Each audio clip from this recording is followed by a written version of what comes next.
Hello, everyone, and welcome to the Playbook for Leaders and Entrepreneurs. Today's episode will be packed with leadership lessons because our guest, Piotr Chimko, is truly a passionate leader.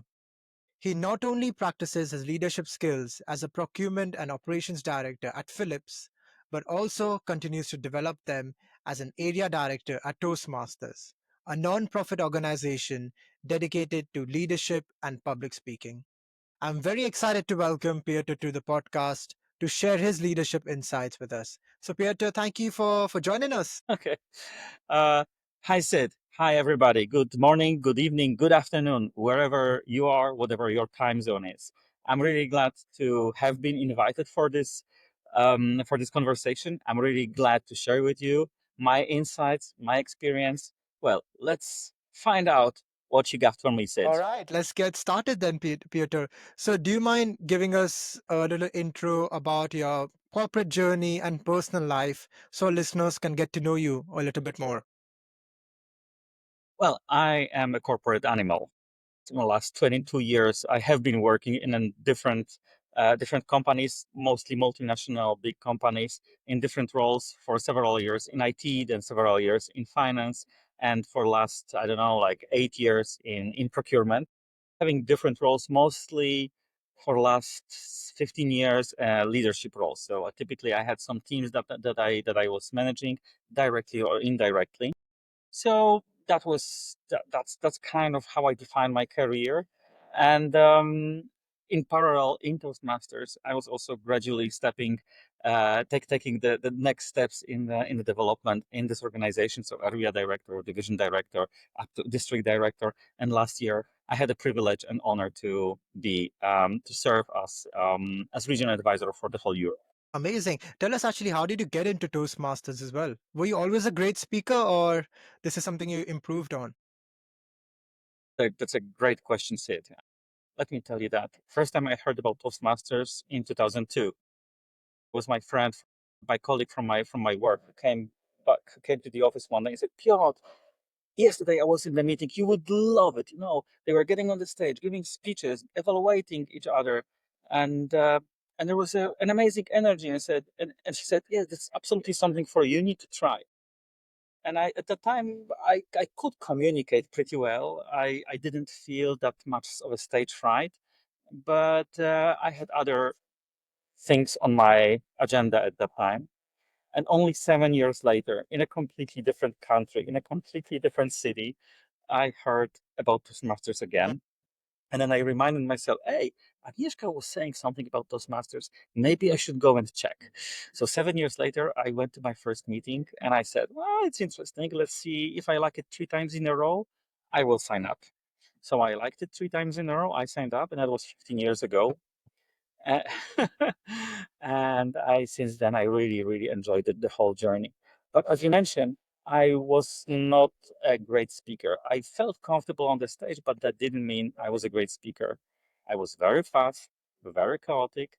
I was dancing on the stage, so I was speaking with my body. I was really like a monkey on the stage. And my first evaluation that I got uh, was, well, even if it was not an icebreaker, it was a great speech.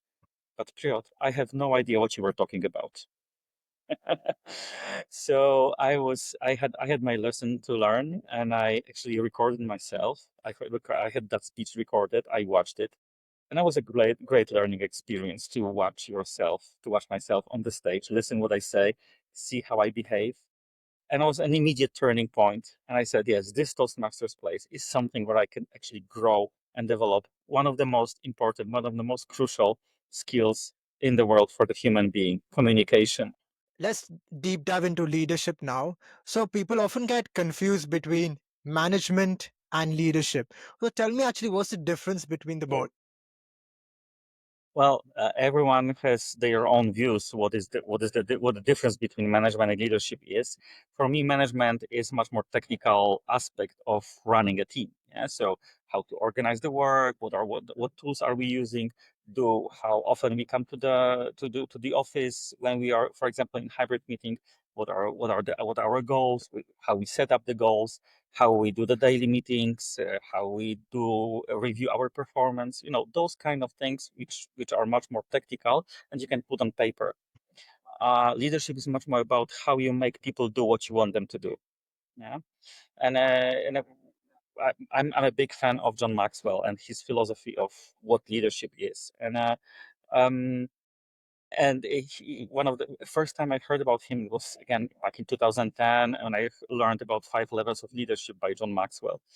And so for me, that gave me that made me think that actually the leadership is how you make people do what you want them to do, what you expect them to do, and it doesn't mean your team. It means how you make others. They can be in your team, but they can be your colleagues, they can be your managers. I mean, I have also experience supporting my managers or my peers in a way that I was pretty confident that I was in the lead rather than anyone else. Yeah. So a few times in my career, I was asked to organize a team around certain process or certain tool or a certain project of people who were not actually reporting into me, into myself. And my job was to make sure that we all are organized as a team and we work as a one organism to deliver what we are supposed to deliver. So, I like to say that, leadership, you need to practice like public speaking. You need to just try it, do it, get the feedback and do it again and do it again. So if you do it consistently for several years, that's when people suddenly start to want to work with you. They say, Piotr, do you have an opening in your team? I'd love to work with you. I would love to be part of your team. That's also how you can allow to bring more talents into your team. That's why it also makes you even more successful. Great answer. And if you remember, what were the 5 levels of leadership? I'm curious to know. Well, the first level, people will do something for you because they have to, because you are their manager. I mean, in lead, yeah, they line manager because they have to. The second one, because they people will do what you want from them because they want to. You build a relationship with them. You build connection with them. It's a part of my framework. I guess we are going to come back to that. You connect with them, and they kind of like you. They owe you something, and then they say, okay, I will do something for you because I trust that person. The third level is people will do what you want, what you ask them to do because of what you did for others. So people observe you. They see that you have influence on other people, and they say, okay, you have power. You can, and they think, oh, this guy can do something for me, can make me be successful, yeah? Can make myself be successful. So they will be happy to follow you to do what you ask them to do because they believe if they do that, it will help them to grow, right? Then that level 4 is people will follow you because of what you did for the organization. I mean, you are kind of a legend in the organization. Yeah? You just have a brand because you were successful so many times. You built so many great teams. Your name pops up everywhere, and people say, "Yeah, okay, this guy needs to be the person to follow." And then number 5 is the pinnacle. Is people will follow it because of the values that you present.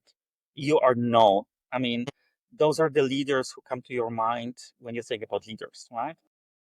So it's not about what they do; it's about who they are, and that's actually a pinnacle. And I actually know a few people, even in my own organization, even the legends plus. People who used to be legends now they are the name of the house, the house name, the household name. So yeah, and then that's the pinnacle. So that's five levels of leadership. Quite interesting. Thank you for sharing. And since you mentioned your framework, can you elaborate what's your CIDER framework that you have come up with? CIDER. Yeah. Do you like cider, Well, by the way? that's Do you drink cider?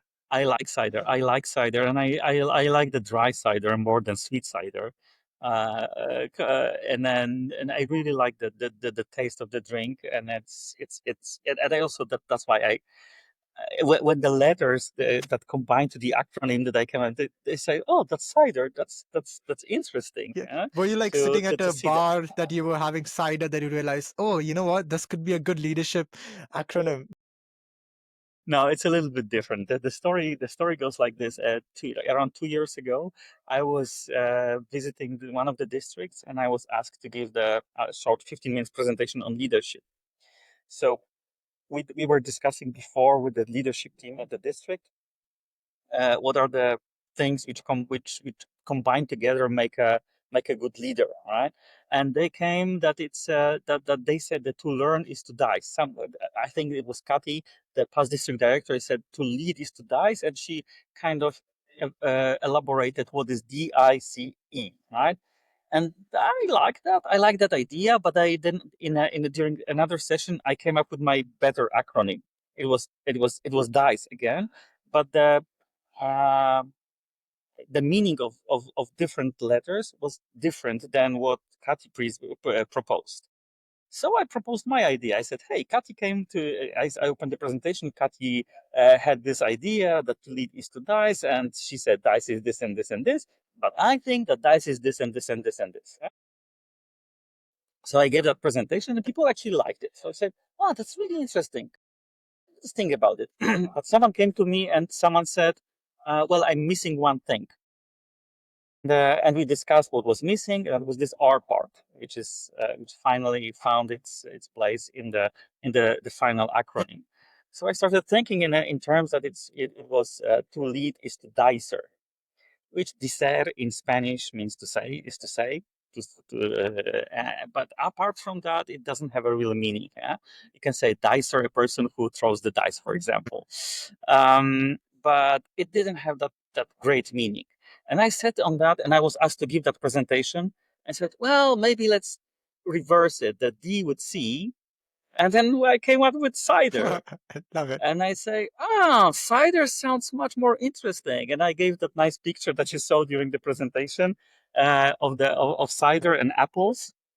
And this is how it was born. So now, and also I could combine it to different levels. So we have a foundation, which is C, which is connection, because without connection, you will not be a leader. You have no chance. You need to connect with people who are following you, who for whom you are a leader. You need to connect on different levels, personal level, professional level. You need to know them. They need to know you. They need to know your strengths. They need to know what to expect from you and what not to expect from you, and vice versa. And also, you need to make it possible for them to connect between themselves, between the team, all right? So they need to know one another. When you have the foundation, the connection, you need to inspire people. And I understand inspiration as a way to connect their daily operations, daily job, to the bigger picture, to the higher objective, higher target, higher aim, higher purpose. Yeah, I would say purpose is the right word here. Yeah? So to connect their daily work to the purpose, why we doing it. That's for me the inspiration that you need to kind of spark you need to put that spark and inspiration in your team, within your people, so that they know why they are doing, why they can't, why they should, but it's good for them to commit because they are working for something bigger. Yeah. So that's for me the ground floor. Yeah, the main building, yeah, the main walls is the inspiration. Then you have two floors, which is delegation and empowerment, D and E. And delegation is delegation of task of the job, and empowerment is delegation of the authority. And one cannot go without the other. I mean, you see probably many managers who are delegating tasks, but they keep the authority for different reasons. I don't want to, you know, discuss that because we don't have time for that. But there are different reasons why people tend to delegate tasks, not authority. If you do that, you're micromanaging. You are not a leader. You are a micromanager in that case. So you need to combine two.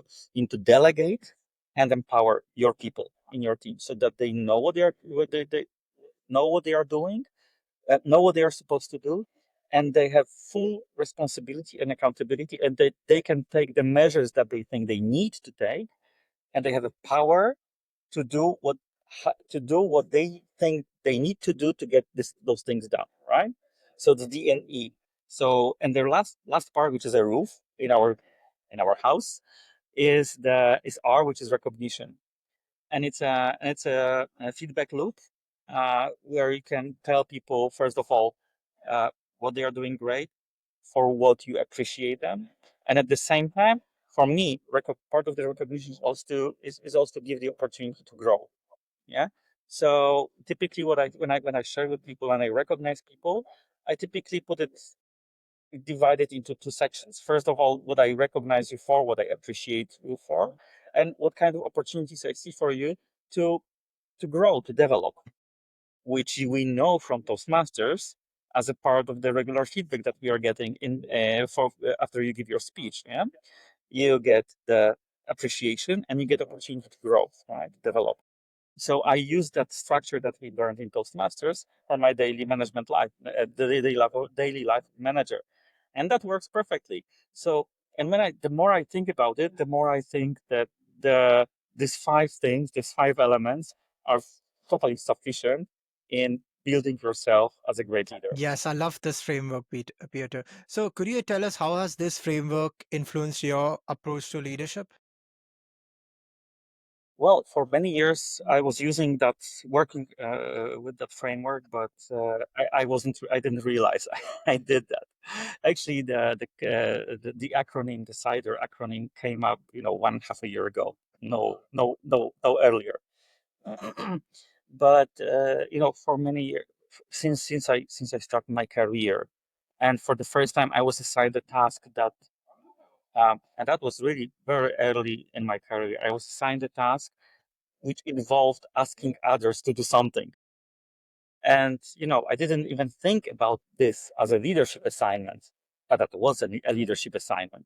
So I was actually supposed to get someone else to do some part of the work. And I was kind. I was kind to people. I connected when I wanted to. I was like 23 years ago when when that happened, and I had to speak with people who were 40 plus and they were senior in their careers. And when you come to someone like that and you say, "Hey, I need something from you," they will kind of maybe not treat you um, seriously. So that's something I experienced. And I wrote an email to a person, "Hey, I need you to do something," and I did not get any response. And then the project manager asked me, "Piotr, how is your part of the project?" And I say, "Well, uh, I'm working on it." And I say, "Piotr, but I need the outcome." So I had to think what to do. And then I observed that this person who I wanted to get something from every morning goes to the kitchen and makes himself a coffee with milk and with one cube of sugar. So the next day I came earlier and I saw the guy sitting at his table before he went to the kitchen. I say, would you like a coffee?" And he looked at me. No, I didn't even ask him. I went to the kitchen, make myself a coffee, and made him uh, the coffee that he typically makes. I say, "Hey, here's a coffee for you." And he tasted it and looked at me and say, "Okay, young boy, sit here. Tell me what you." Love that story. So that's a connection, yeah. That's how it started, yeah. And then I typically, when I learned about how inspiration is important, and I learned it a lot in Toastmasters, how to connect something to the bigger purpose, and how to connect our actions, our daily actions, to the bigger purpose. I started purposefully working with people to connect what we do to a bigger picture, to the why. And then the rest came. I'm also not. I don't have like a micromanagement. I had micromanagers in my career, and I didn't like it. I said to myself, if I ever become a manager, I would never. I will never do that. So I empowered people. I make people grow. I expose people to the challenges that they can cope with, and they can develop themselves. So for me, uh, the biggest award, the biggest recognition for me in my management role is when my people get promoted. Is when my people get bigger jobs, bigger assignments, bigger responsibility, and they assume it. So many key takeaways in that story. You took action, of coming early, seeing, Yeah. doing that. So I had this idea. I had this idea. I need to do something to get 5 minutes of his yeah, time. exactly. Some people don't do anything, so they let it be. So that's a great one. So according to you, what are the leadership skills that are needed for 2025 and beyond? Well, Sid, that will not be a surprise for you. Well, for me, the number one skill is communication. You really, really need to be crystal clear on your communication. You really need to be crystal clear on what you say, and you need to be very attentive and mindful when you listen. So communication is works both ways. So when you speak and when you listen, it's communication, and that's what I hear. It's as a whole. So some people say listening is the most important quality. It's part of the communication. It's as important how you say and what you say, as important how you listen. Recently, and very recently, less than 2 years ago, I learned the third element of communication, of effective communication. It's asking questions. And so for me, tend more and more as I grow in my role and as I grow in my years as well, much I tend to less speak and ask more questions. Which has certain interesting effects on people because people get much more engaged when they are being asked questions. Yeah, so that's really a wonderful thing. So for me, the key skill is communication. So how you listen, how you shut up and allow other people to speak, how you speak, how you express yourself with clarity, directly, without unnecessary sounds, slowly, hitting pauses. So everything that we learn in Toastmasters, that it works fine in your professional environment, right? So that's something that typically I like to bring. And recently, asking questions is a part of the communication. Well, obviously, there's many more problem solving. I mean, there's problem solving is probably the second most important quality of a leader in these days. Yeah?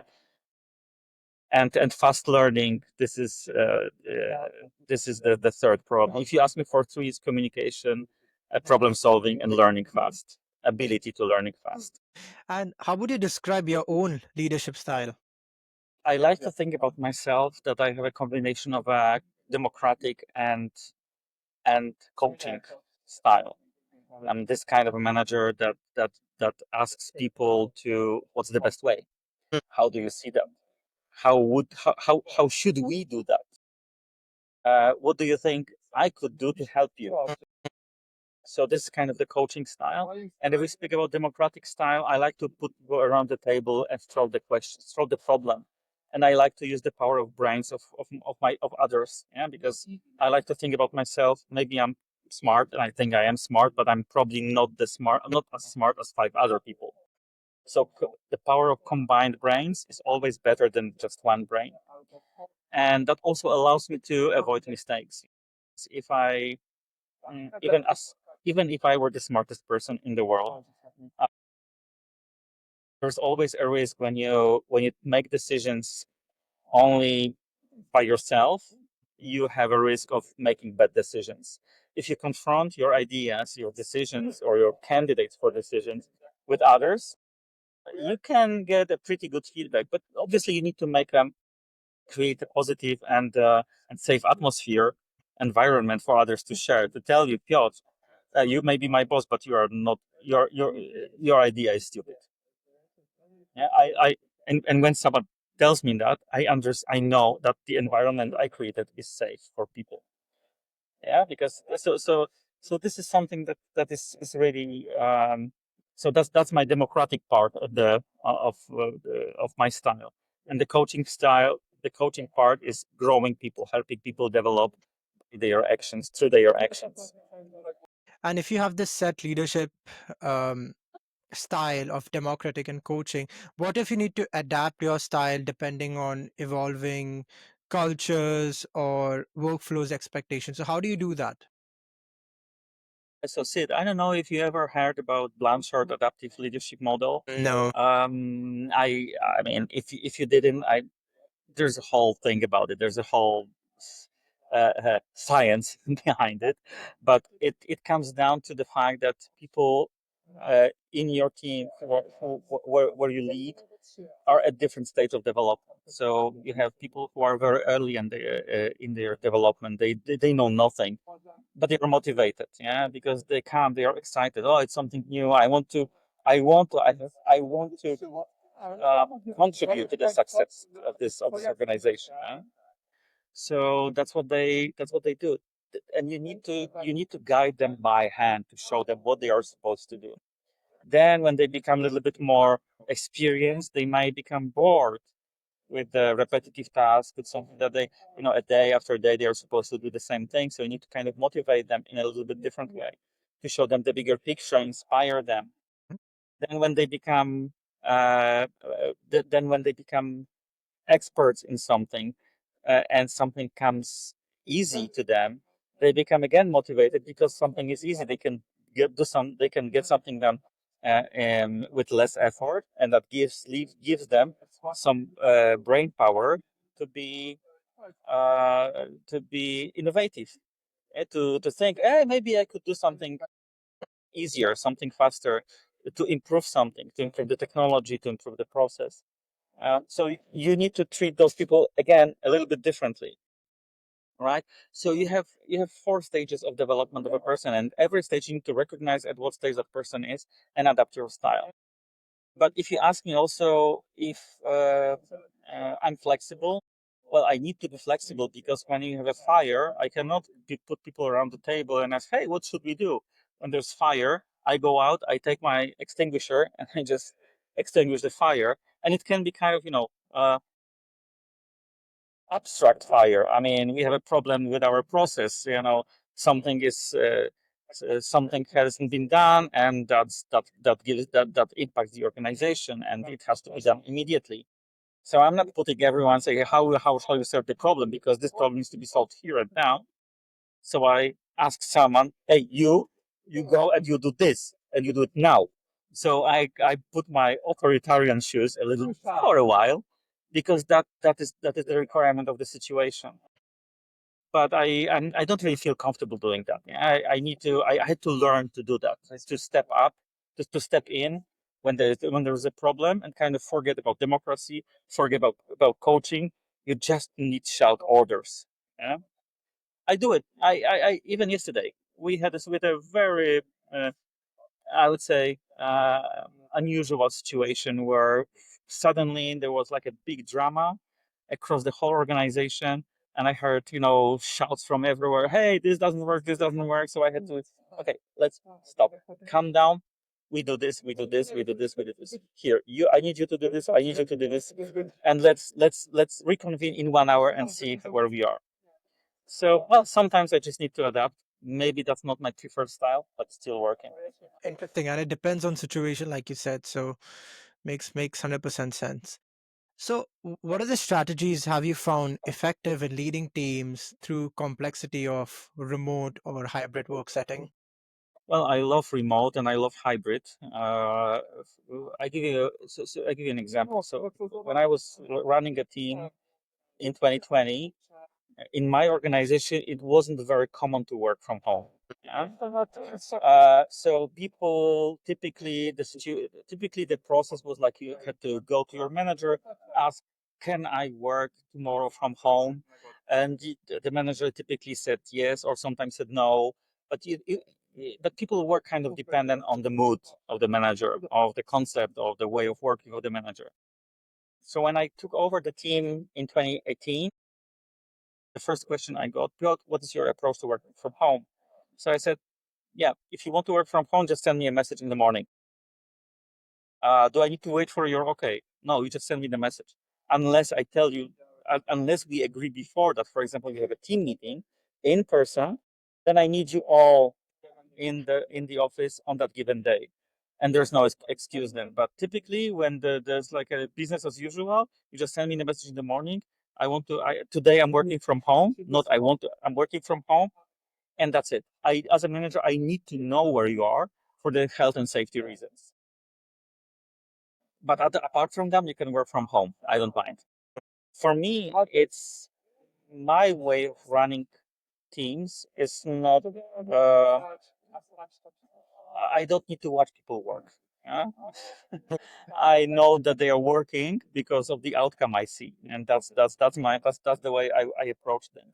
So that team learned to work every now and then from home. Every person in my team knew that they were used to working from home quite regularly. Yeah? So typically, on average, every person would be working from home once per 2 weeks. Yeah, not more often.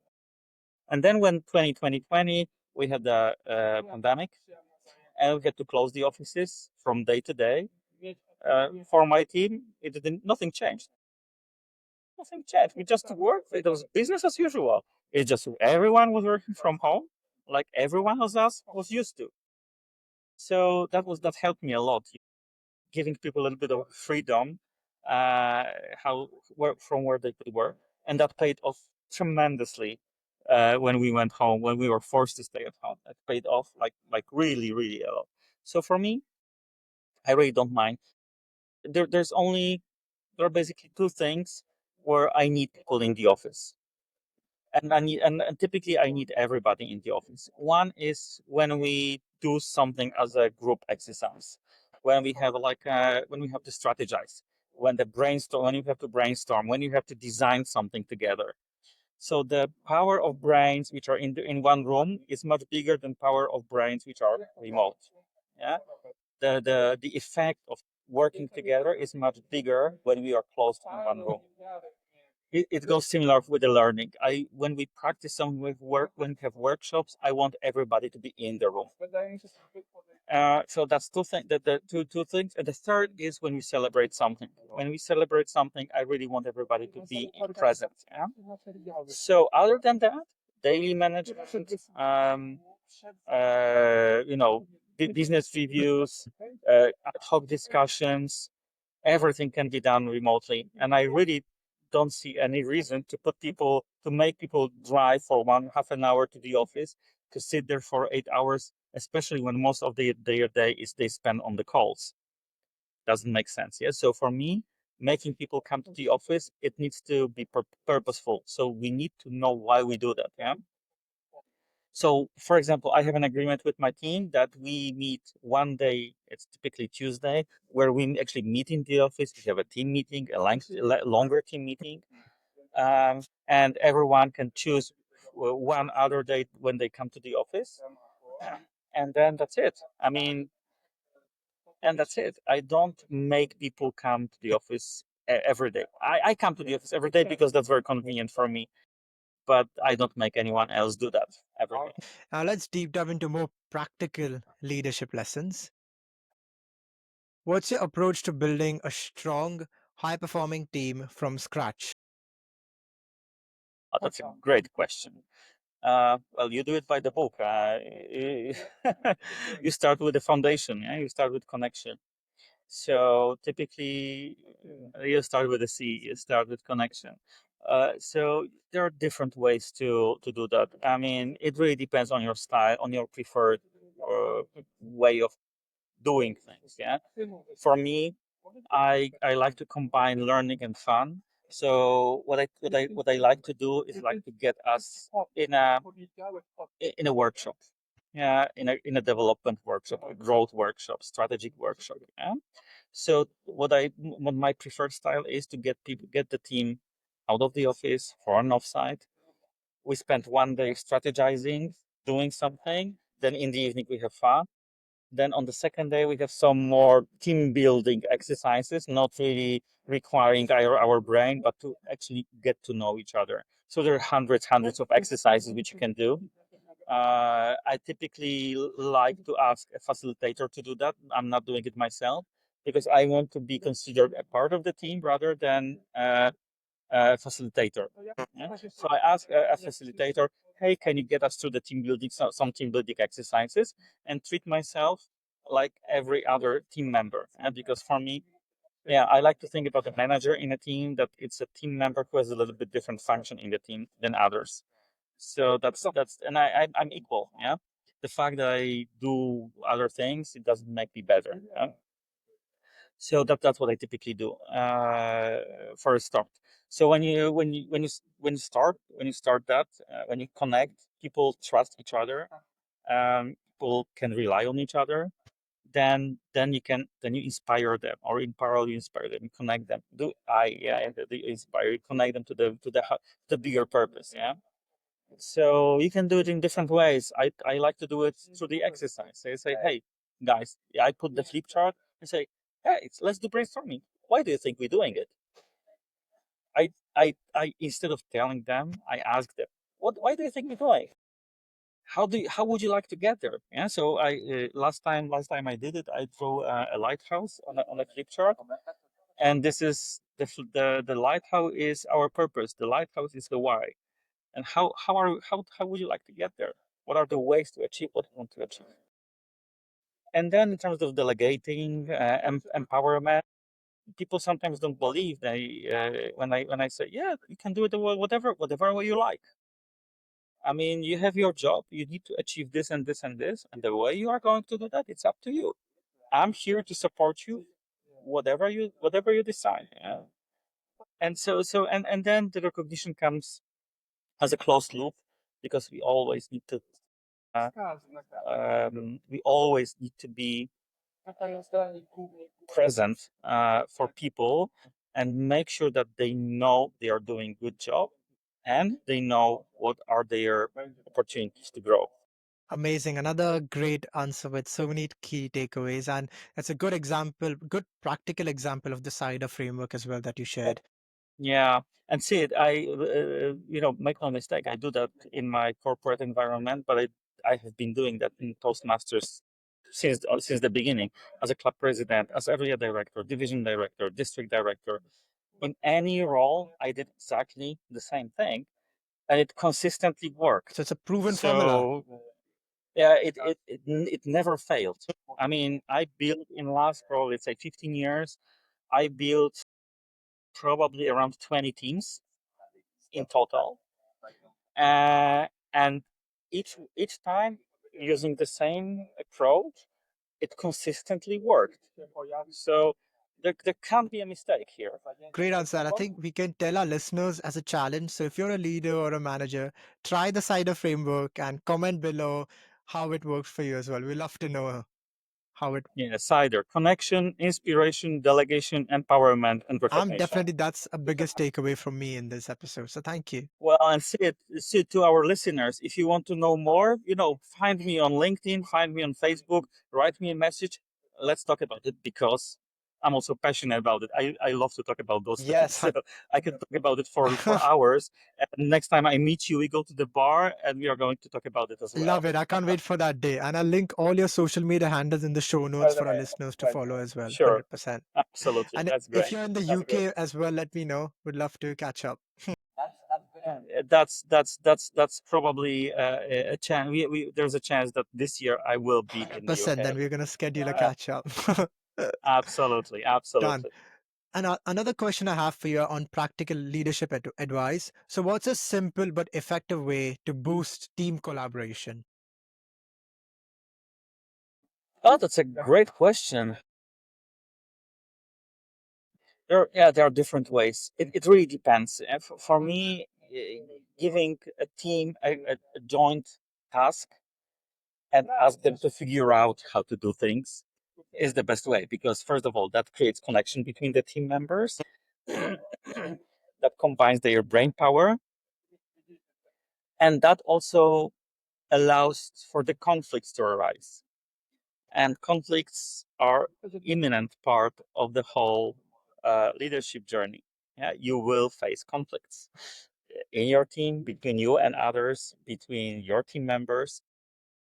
You need to learn with it, to live with it, and you need to learn to navigate through that. Right? So, and for me, it's great to ask people to do something where I know that it will create conflicts. Because for me, conflicts are a great opportunity to improve. Yeah.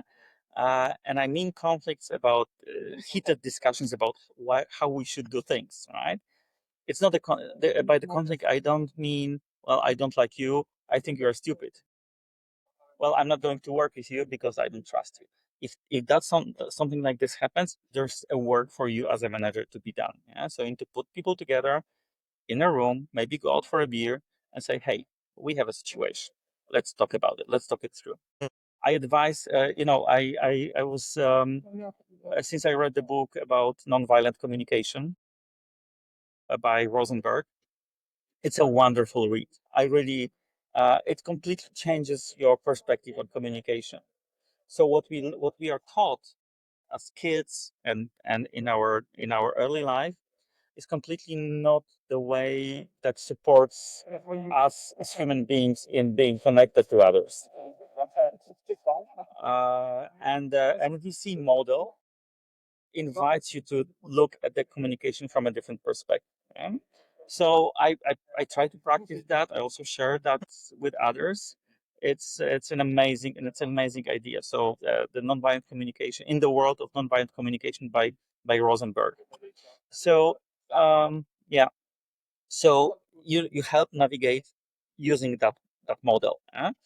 And so coming to your original question, when you want to briefly boost the cooperation, you just do it in the practical thing.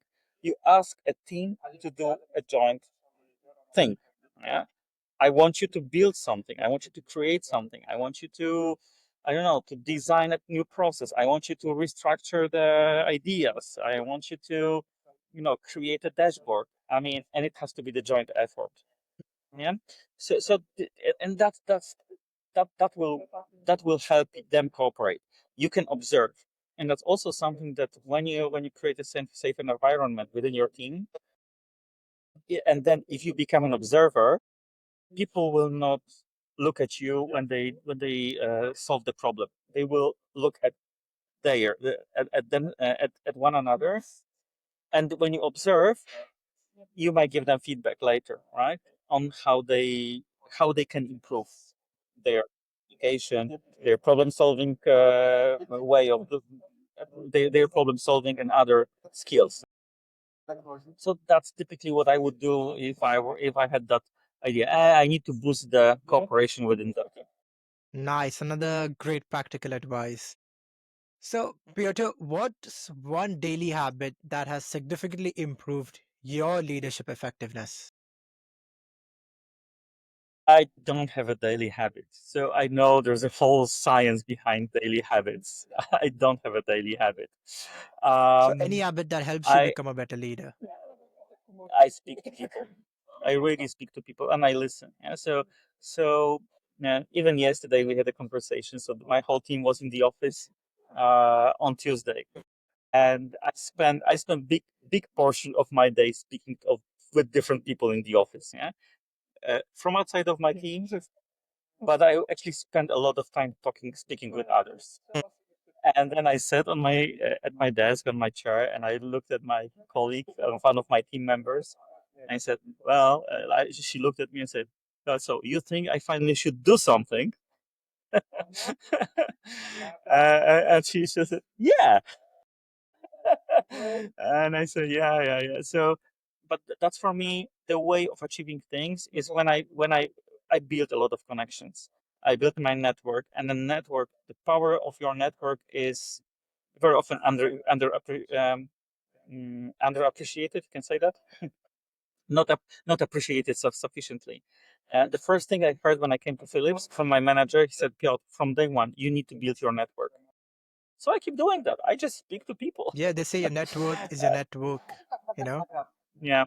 So one thing that I might say is my daily habit is I block my calendar for 2 hours for every day, and I don't accept meetings during those 2 hours. And I spend them on, let's say, responding to some emails, but I try to invest that time in actually creative thinking. So I have a lot of thoughts on my mind, all the time. Even when we speak, I already have a couple of ideas. I take notes during this one half an hour. I take notes of whatever I thought recently, and I put it away, and I have a certain place on my laptop where I put those ideas. And then once in a while, I look at those ideas, and some of those will say, "Okay, it's time to implement it." I have capacity to implement something, to implement that idea. So for me, and also, the more responsibilities I have. Well, if you ask me, I do very little things. Like with my own hands, I do very little things. I do things. I have people who are doing the things. Right. My job is to conceptualize and organize the things in the best possible way. So, well, you don't have rules, 10 rules of doing that. You need to always be adaptive. You need to always think what you can do differently, what you can better. You need to have ideas, um, and test those ideas. Some of them will work, some of them will not work. But that's what I typically reserve time for, like during every day. Sometimes it's 15 minutes. Sometimes it's even more than 2 hours. Typically on Fridays afternoon, I don't accept meetings after 12 on Friday. I spend time. Actually, sometimes I do this. I sit, I look at the window, through the window, and I just sit and think. Yeah. And some people would say, "Oh, this guy is doing nothing." Yeah. But actually, I conceptualize and I put those ideas on paper, put them away for a while, and then so that they can kind of mature. And then once in a while, I bring them out. I look at them, and I say, "Okay, it's time to do this." So if one daily habit that helped me being successful is dedicating time for thinking. But they might be difficult, right? Sitting in solitude, might your all notifications are off. So it's like a practice, right? When you're sitting alone, maybe if I do it tomorrow, I might not get any ideas, but I think you do it again and again. I think that's how it's gonna. Yeah, that's for me a balance because when I said I'm pretty extrovert, I would even say quite extreme extrovert. Once a day for like some time, getting a quiet time helps me helps me cope. Helps me cope with everything that goes around. Yeah, with all the sounds, I mean, with everything that happens to me during the day. Half an hour for me is sufficient to restart. Great answer, and another amazing habit that people can take away. So I've got a really interesting question for you now. According to you, what interpersonal skill stands out in the most successful people you have met? And this is the question I'm asking every guest of mine from now on. Well, we spoke about it. Well, I think it really comes down to this part of communication, which is not so common, asking questions. When you keep asking questions and shut up, ask, you ask a question and shut up. And believe me, you can learn so many things that you would never think. Yeah? That you would never expect it if you ask a question and just listen. Yeah. So exactly what you are doing here. I mean, you ask a question and then you shut up and you allow me to talk. That's typically what I'm doing. That's typically the opposite thing. Yeah? So I ask questions, and my most common question is, okay, well, what are we going to do now? And people have ideas. They ideate. So that's one thing that you can. Uh, One skill that is that that we don't see a lot. I would like to see it more. People rather asking questions and shutting up rather than talking for hours. Amazing. And that's a difficult skill to master. So probably with this podcasting, I might get kind of good at it eventually. Sid, I have a friend who says, well, the level one skill is asking right questions. No, level one skill is asking questions and shutting up. Level two is asking the right questions. And level three is asking questions in the right order. So So probably level I'm one trying for to me. get to I'm trying to get to level three Nice one. gradually. Yeah, yeah, yeah. Amazing, Piotr. I've really enjoyed this episode with you and so many key takeaways. I'm going to listen back to this episode and probably make some notes, sit in solitude and think of some ideas. So, how can I be a better leader as I walk through or as I climb up my corporate ladder? So, thank you once again for joining us today. And for our listeners, I will link Piotr's all social media handles in the show notes. So, you can follow him, message him, ask him about the framework. And if you're listening to this on YouTube, make sure you comment below. What's your biggest takeaway from this episode? I would love to see it. Thank you for our listeners, and thank you to Piotr once again. It was a real pleasure to have you on the show. Yeah, thanks everybody. I mean, if you listen to that far, well, make sure that you connect with me. If you have any questions, drop me a line. Let's talk about it. And Sid, again, thanks a lot for inviting me. Pleasure. Thanks a lot for this wonderful conversation. It was a pleasure and honor to be with you on this call. And I wish you great success building up your audience, building up your podcast. And yeah, if you want to talk about anything in the future, you know where to find me. Sure, probably you're gonna come again, 100%, as because leadership keeps Absolutely. evolving, so we need you as well. Sure. Thanks a lot. Amazing.